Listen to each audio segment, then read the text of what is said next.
வேதம் சொல்லுகிறது, உன்னோடு போராடினவர்களை நீ தேடியும் காணாதிருப்பாய். இன்னைக்கு போராடுறாங்கல்ல, எல்லாமே தேடியும் காணாதிருப்பாய். சொல்லுங்க, ஆமென் சொல்லுங்க.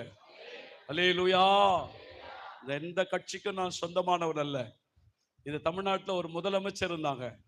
ஆண்டுடைய பிள்ளைகளே, அவங்க ரொம்ப கட் அவுட் பேனர். அவங்க ஆண்டுடைய பிள்ளைகளே கட் அவுட் ரசிகர். ஒரு பிறந்த நாளுக்கு தமிழ்நாடு முழுவதும் கட் அவுட் வச்சாங்க. ஆண்டுடைய பிள்ளைகளே, ஒரு ஸ்கொயர் ஃபீட்டு ₹1 2 கம்மியா இருக்குன்னு 2 மாடி ஏறி நான் ஸ்கொயர் ஃபீட் போட்டு வரேன். ஒரு ஸ்கொயர் ஃபீட்ல ₹1 கிடைக்குதுன்னு 2 மாடியில செயற்கை கால் போட்டு 2 மாடியில பேனர் போட்டு வரேன்.